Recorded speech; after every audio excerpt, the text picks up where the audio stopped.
This Week in Fish and Wildlife, sponsored by your local Montana Toyota dealers. Thursday morning time once again for This Week in Fish and Wildlife. Joining us in the studio this morning, Andrea Jones from the Montana Department of Fish, Wildlife and Parks. Had one of those nasty situations. I hate when we have to talk about these things, Andrea, but it's unfortunate. One of those things that Fish, Wildlife and Parks has to deal with, a poaching incident. Let's talk about what we're dealing with there. Right, this is really unfortunate. We had 3 bison, bull bison, taken illegally by hunters in the Gardiner area. This is in the Beatty Gulch area where a lot of the hunting does occur legally during the season, but these individuals, all from Park County, went out and tried to hide the evidence of these 3 bison that they put down. Unfortunately, they only took the heads, left the rest to waste. It was discovered a couple of days later that the incident occurred on the 28th of February, and it was found a few days later by staff. There had been a couple tips that came in about gunshots in the area, but again, this is in that area where bison hunting does occur by tribes and by state hunters during the legal season. But of course, our season ends February 15th. These were residents of the state of Montana, and again, post-season.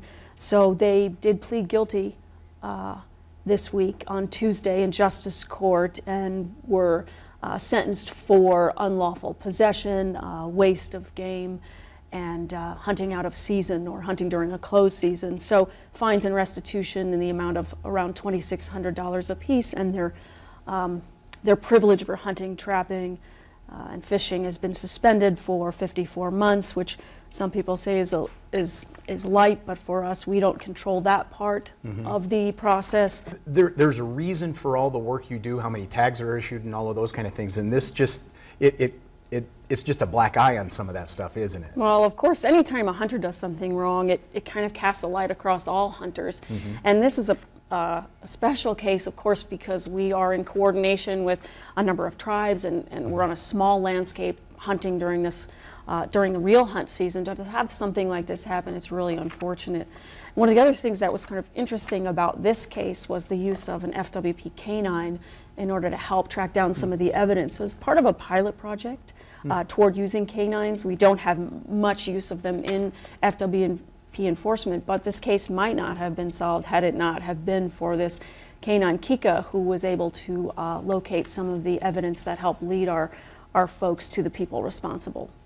The canine, plus again the involvement of good eyes out there, people That's correct. Doing the responsible thing and making that phone That's call. That's correct. Agency partners actually had spotted these. We're able to confirm partners from the Forest Service as well as the Park Service were there to see and confirm that these individuals were in the area around the time of the incident. It's phenomenal. One other thing we want to talk about a little bit, get over online, start making sure you're doing the right thing there. Today's the day. Today's the final day to put in for the bucks bulls, your antlerless elk permits. So get those and do it online at this point if you can, just because it's going to be a rush at our offices today. So deadline, bucks and bulls today, fwp.mt.gov.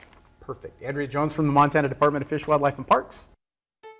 This Week in Fish and Wildlife was sponsored by Toyota.